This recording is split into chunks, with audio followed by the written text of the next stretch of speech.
No Marajó, o saber molda a matéria e evoca o sagrado. Nasce nas mãos de quem esculpe em barcos na beira do rio ou da artesã que costura, em cada camisa, o grafismo de uma ancestralidade indígena que nunca morre.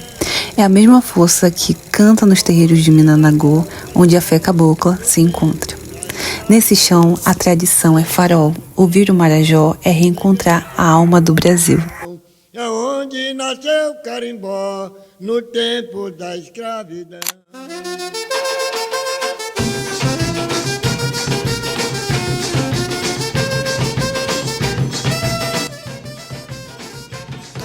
Nascemos onde o rio Amazonas se deita nos braços do Atlântico. Viver no Marajó é habitar a maior ilha fluvio-marinha do mundo. Quase 50 mil quilômetros quadrados de chão, mistério e poesia. Aqui em Soure, nossa cidade de um pouco mais de 24 mil habitantes, a vida corre no ritmo das marés, entre as sombras das mangueiras e os caminhos que a gente conhece desde criança. Mas nossas maiores riquezas não estão nos números, nos mapas, mas sim em quem preserva a nossa memória. A gente está falando de quem faz e sabe os saberes. Hoje vamos conhecer Dona Cruz, uma bordadeira e estilista das camisas marajoaras. Maria da Cruz Silva Bujão, mas me chamo de Dona Cruz. Como foi a sua infância no lugar que a senhora nasceu e cresceu? Olha, eu nasci na praia do Araruna e cresci lá. Minha infância foi boa. Como a senhora começou a bordar e quem ensinou o bordado? Olha, quando eu quis aprender a fazer o bordado, foi minha mãe que me iniciou. Mas eu não aprendi como deveria ser. Aí depois que eu vim aqui para Soure, foi que eu vim aprender melhor. Soure, com quem a senhora aperfeiçoou o bordado? Eu aperfeiçoei na Casa da Cultura. Qual o significado dos grafismos da cerâmica marajoara? Olha, o grafismo para mim ele é muito interessante. Quanto mais eu faço, mais eu quero fazer. A senhora, além de bordadeira, a senhora é estilista artesanal, né, da camisa marajoara. Como foi que a senhora aprendeu a confecção da camisa marajoara, da camisa real, aquela que é tradicional? Camisa tradicional eu aprendi por meio de um concurso. Eu vim começar a costurar também, porque eu não costurava. E a pessoa que me ensinou já não existe mais aqui na Terra. A senhora faz o desenho antes ou a senhora já segue direto a sua intuição, assim, da memória? Olha, para mim fazer o grafismo, eu tenho que fazer a nervura. Depois da nervura, aí que eu vou fazer o desenho. Muitas vezes eu já tiro da minha mente o desenho, porque de tanto eu fazer, eu não preciso mais nem olhar no desenho. Quanto tempo a senhora leva para confeccionar uma peça de camisa marajoara com bordado ou com galão? Bordado, eu passo mais de uma semana porque tem que bordar, que é mais demorado. E a com galão, eu faço o grafismo num dia para poder montar no dia seguinte. A senhora acha que o bordado é uma prática das mulheres da sua comunidade aqui em Soure? Sim, porque vem ser uma fisioterapia, né? Para muita gente. A senhora já participou de algum grupo ou coletivo de mulheres bordadeiras? Sim, já sim. O que o bordado representa na sua vida? Hoje o bordado representa muita coisa, principalmente na mente da gente, né? Porque faz a gente esquecer muitas coisas. Para a senhora, que tipo de história carrega uma camisa com bordado marajoara?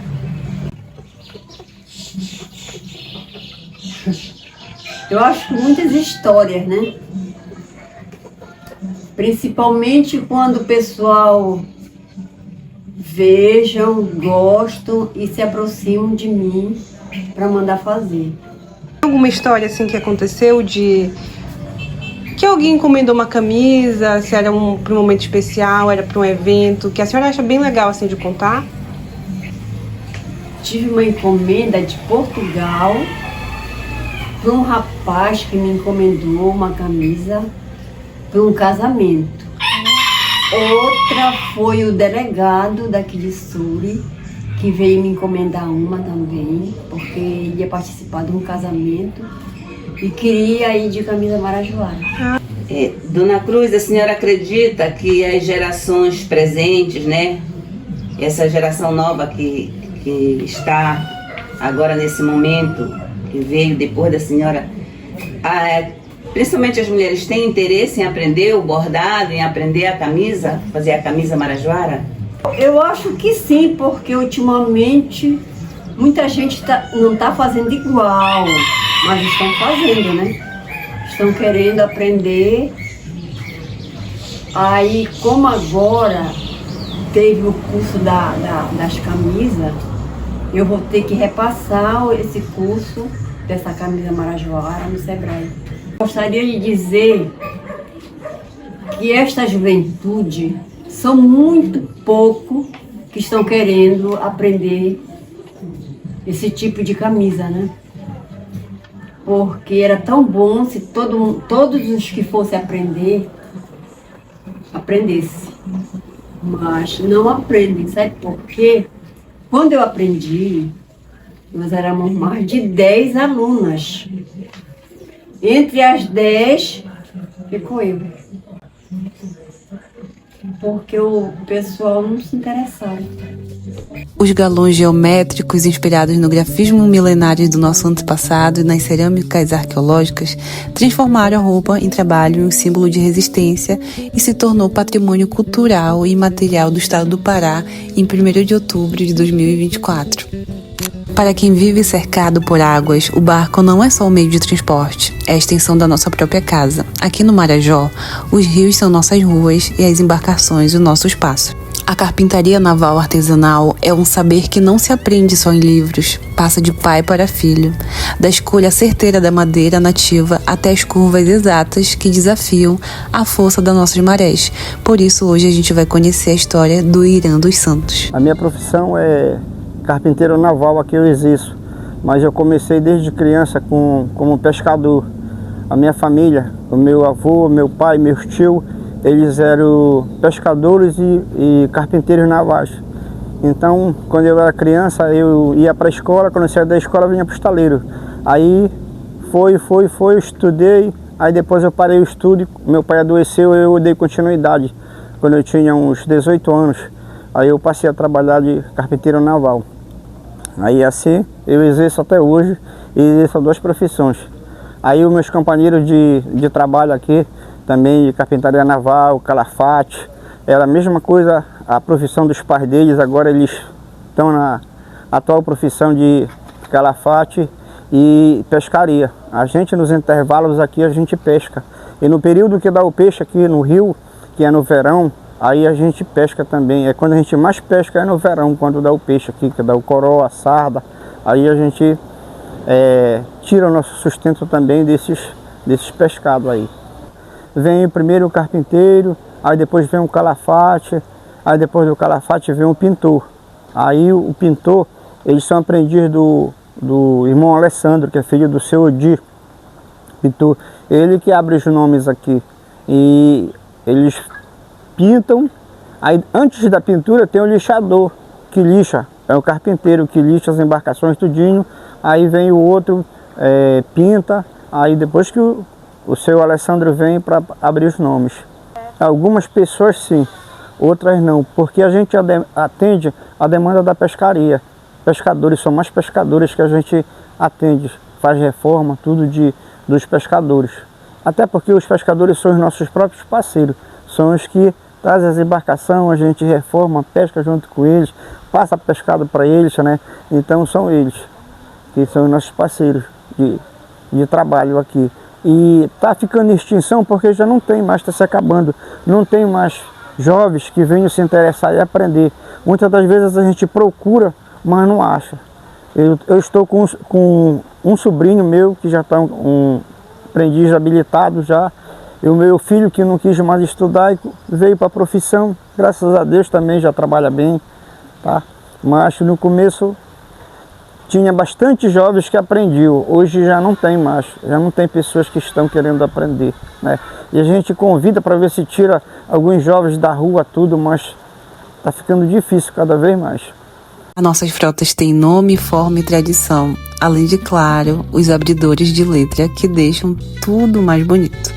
Para quem é do Marajó, o rio não separa as coisas, ele une. A pesca artesanal é o pulso da nossa economia e o sustento da nossa gente. É daqui dessas águas fartas que sai a dourado, filhote, e a pescada, que alimenta o Pará. Há um chão sagrado onde a ancestralidade ganha vida. No terreiro Mina Nagô Yansan Ogum, a fé bate no peito. Na pisada forte e na jura de légua, a força da nossa gente se renova. Aqui, o visível e o invisível se abraçam. Mais do que tradição, é herança nossa. Axé, saravá, salve o encanto. Eu me chamo Aldenice de Jesus Gama Favaz, conhecida como Mãe Nice. Então a minha história espiritual é um pouco longa, mas a gente vai resumir aqui, né? Como foi para mim aceitar a minha missão. Eu morei em Belém 17 anos e lá com 25 anos eu comecei a sentir umas coisas espiritualmente, onde eu fui encaminhada até a casa do meu zelador, do meu babalorixá, que é o pai Mozane. Mozaniel, conhecido como Mozane, na Pratinha 1, onde era o terreiro, que hoje já situa o novo terreiro dele, na Pratinha 2. E então ele ainda continua sendo o meu zelador, né? E ele foi me ajudar. Então foi quando eu conheci o pai Mozane. E ali eu cheguei até a casa dele, ele abriu as portas da casa dele para mim. Eu estava muito doente na realidade, e ele falou para mim que eu tinha que seguir a missão, que eu era média. E eu sei entender, e era evangélica nesse período aí, e eu dizia, mas como eu sou média se eu vim de uma família religiosa, meio de crentes, servo de Deus, como pode ser isso? E ali eu não entendia, quando ele disse para mim, você tem que aceitar, porque se você não aceitar, você vai passar pior. E ali eu comecei a frequentar o terreiro dele. E ali eu fui frequentando, e ali eu fui tendo as minhas manifestações com meus espíritos, com meus caboclos.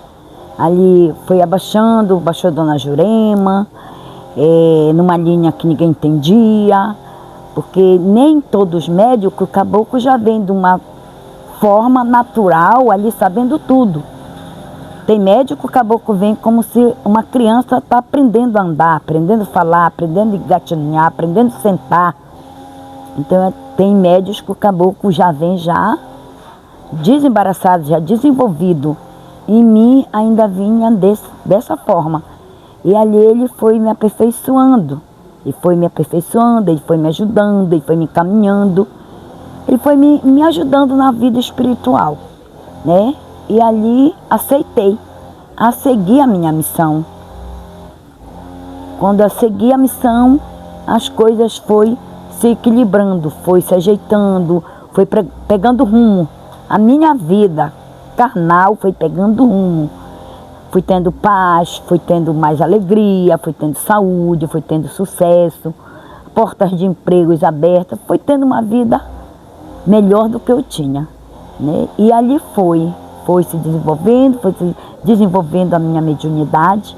Quando eu cheguei para a casa dele foi em agosto, 27 de agosto de 1986. 97, quando eu aceitei a missão. E ele foi me desenvolvendo, até onde ele chegou e disse: precisamos fazer esse orixá, precisamos assentar esse anjo de guarda.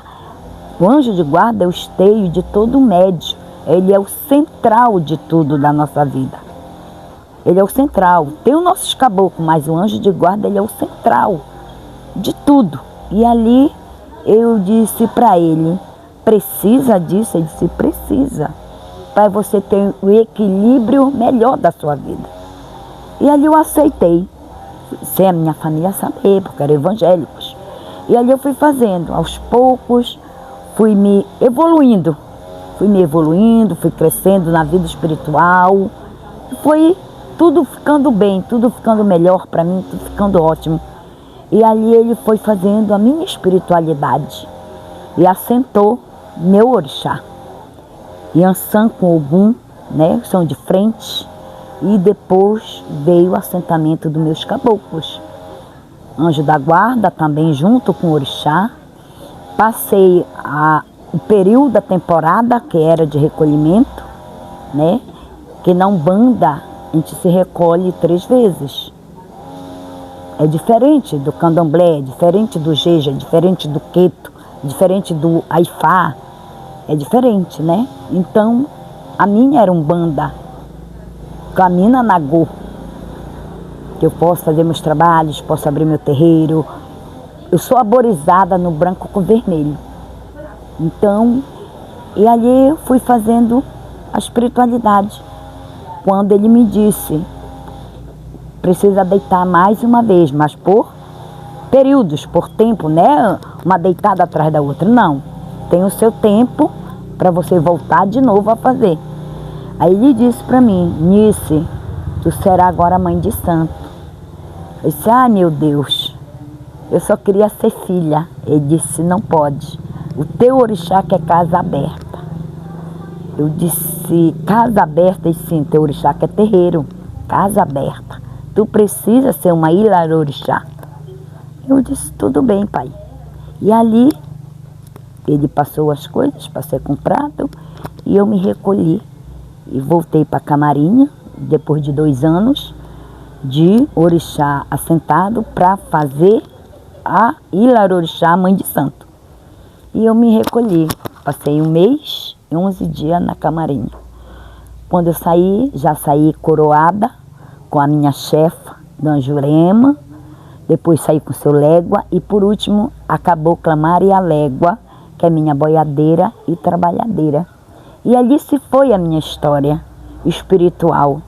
E dali meus guias levantaram meus pés e me mandaram para Souri, né? Que eu nunca pensei que eu viesse para minha terra de volta. E aqui foi feito tudo espiritual. Hoje em dia eu tenho meu terreiro, que se chama Terreiro de Yansan, Ogum Conhansan, Terreiro de Minanagô, Ogum Conhansan, né? Jurema e Légua, que são meus chefes. Então, hoje nós estamos aqui nessa caminhada. Estou feliz, continuo alegre, tenho meus filhos de santo na casa, né? E estou evoluindo aquilo que eu aprendi com ele, eu estou passando para os meus filhos. Eu estou passando a espiritualidade como deve ser feita. E tudo é uma hierarquia. Cada casa é uma hierarquia. Cada casa é um símbolo que a gente tem que seguir, né? Então, eu passo para os meus médios aquilo que o meu zelador me passou. E honro até hoje o nome dele, porque eu sei o pai de santo que eu tenho. Né? Se procurar ele também lá na Pratinha, será bem recebido. Aqueles que quiserem procurar ele, né? E ele continua sendo um zelador especialmente, maravilhosamente meu zelador. Então, tô feliz, eu sou feliz pelo que eu tenho.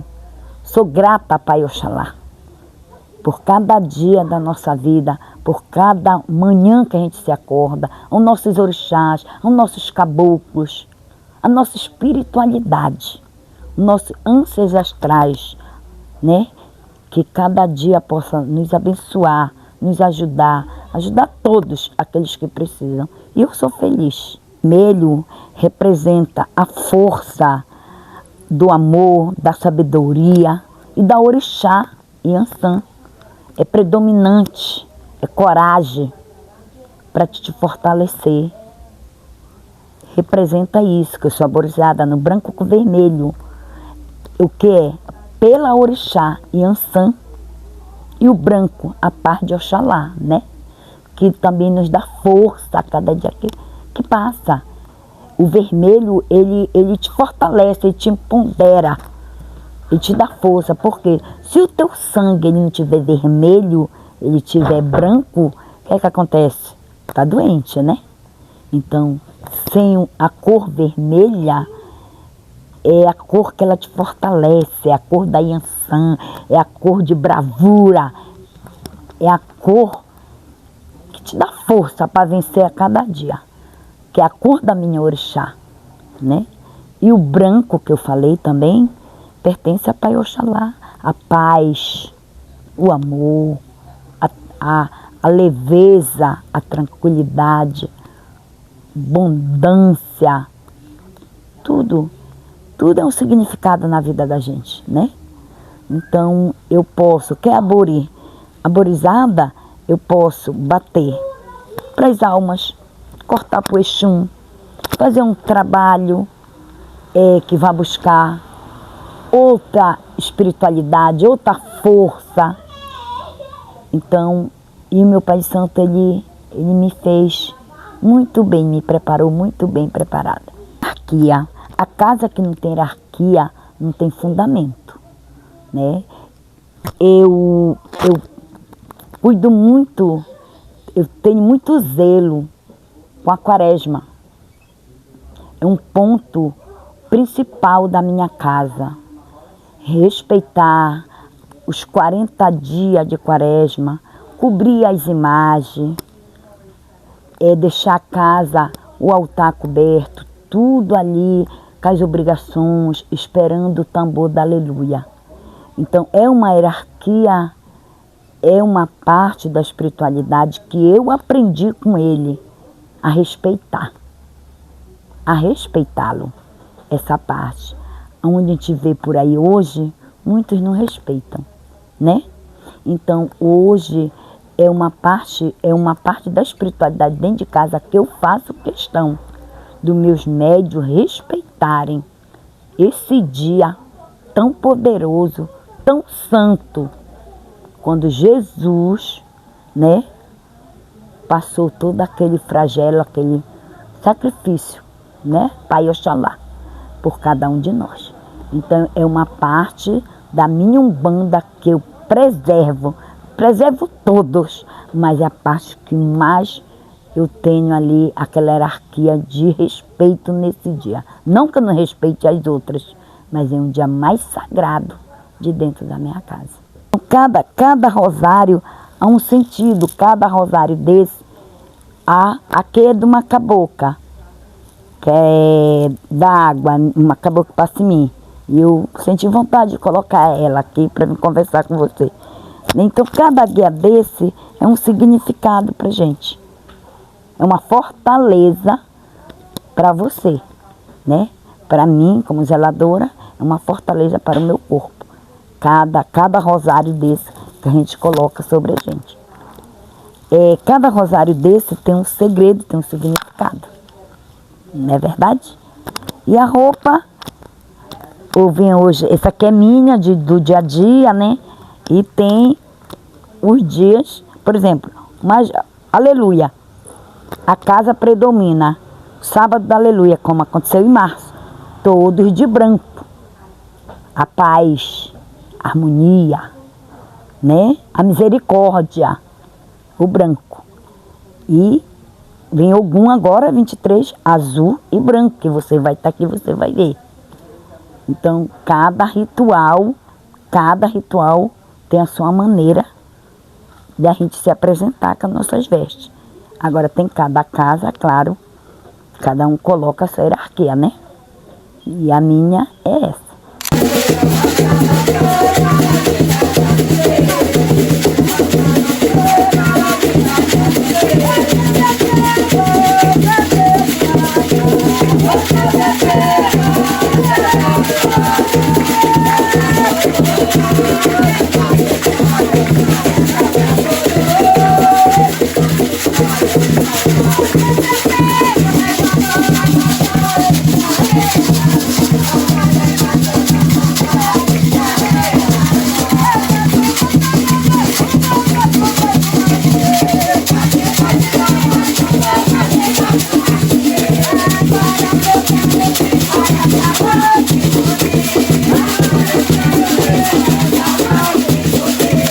As artesãs e costureiras de Soure reproduzem, por meio de bordados manuais complexos, os padrões geométricos isomorfos da antiga cerâmica arqueológica marajoara.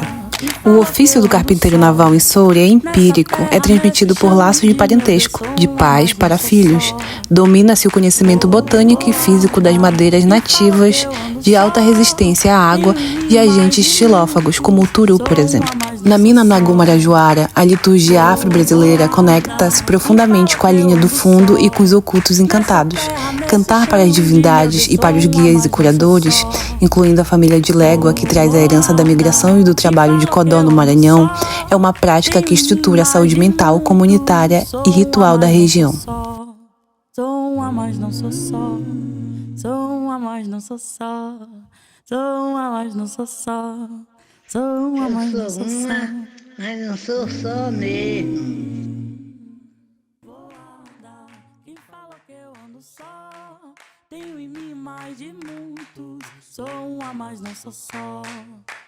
Povoada, quem fala que eu ando só, nessa terra, nesse chão de meu Deus, sou uma, mas não sou só.